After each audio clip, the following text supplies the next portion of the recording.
So now we're going to take a look at the actual symmetry, and we want to find what is symmetrical and asymmetrical by looking at the bony landmarks. So the first two landmarks are the anterior superior iliac spine. The other landmarks we're going to use are the superior pubic bone and the anterior pubic bone. We're also going to show you how to palpate the iliac crests, the ischial tuberosities, people call the sit bones. The last thing that we're going to show you how to palpate when we're working on our pelvic dysfunction is the ankles.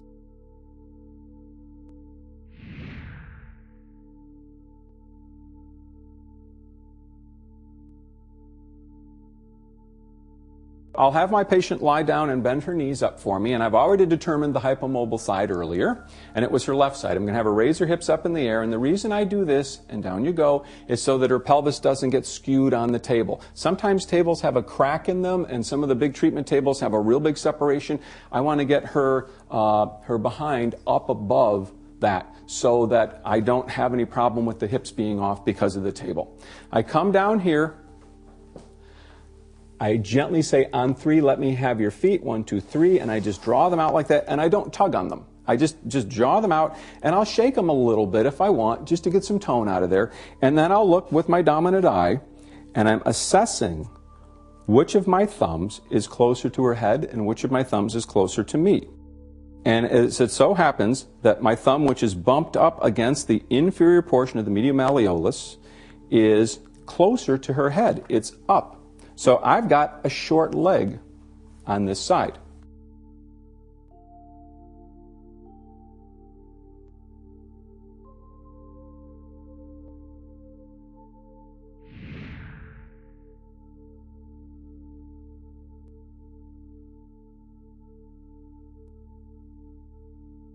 I come up to the pelvis.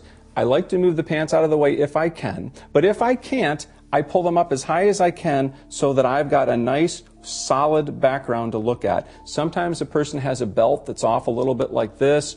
That's why I like to get the clothes out of the way. If at all possible, pull down a little bit. I come underneath the anterior superior iliac spine and I push up.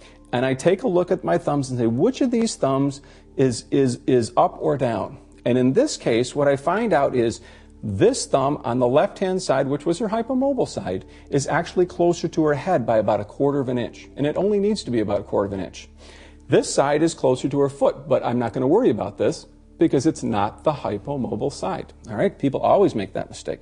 So I'm looking at this. Here we go. She's got this is elevated here, so we're going to call that a posterior rotation. She's got a short leg and a posterior rotation, and my mind is already going, oh, that's in pattern. I don't have a problem with that.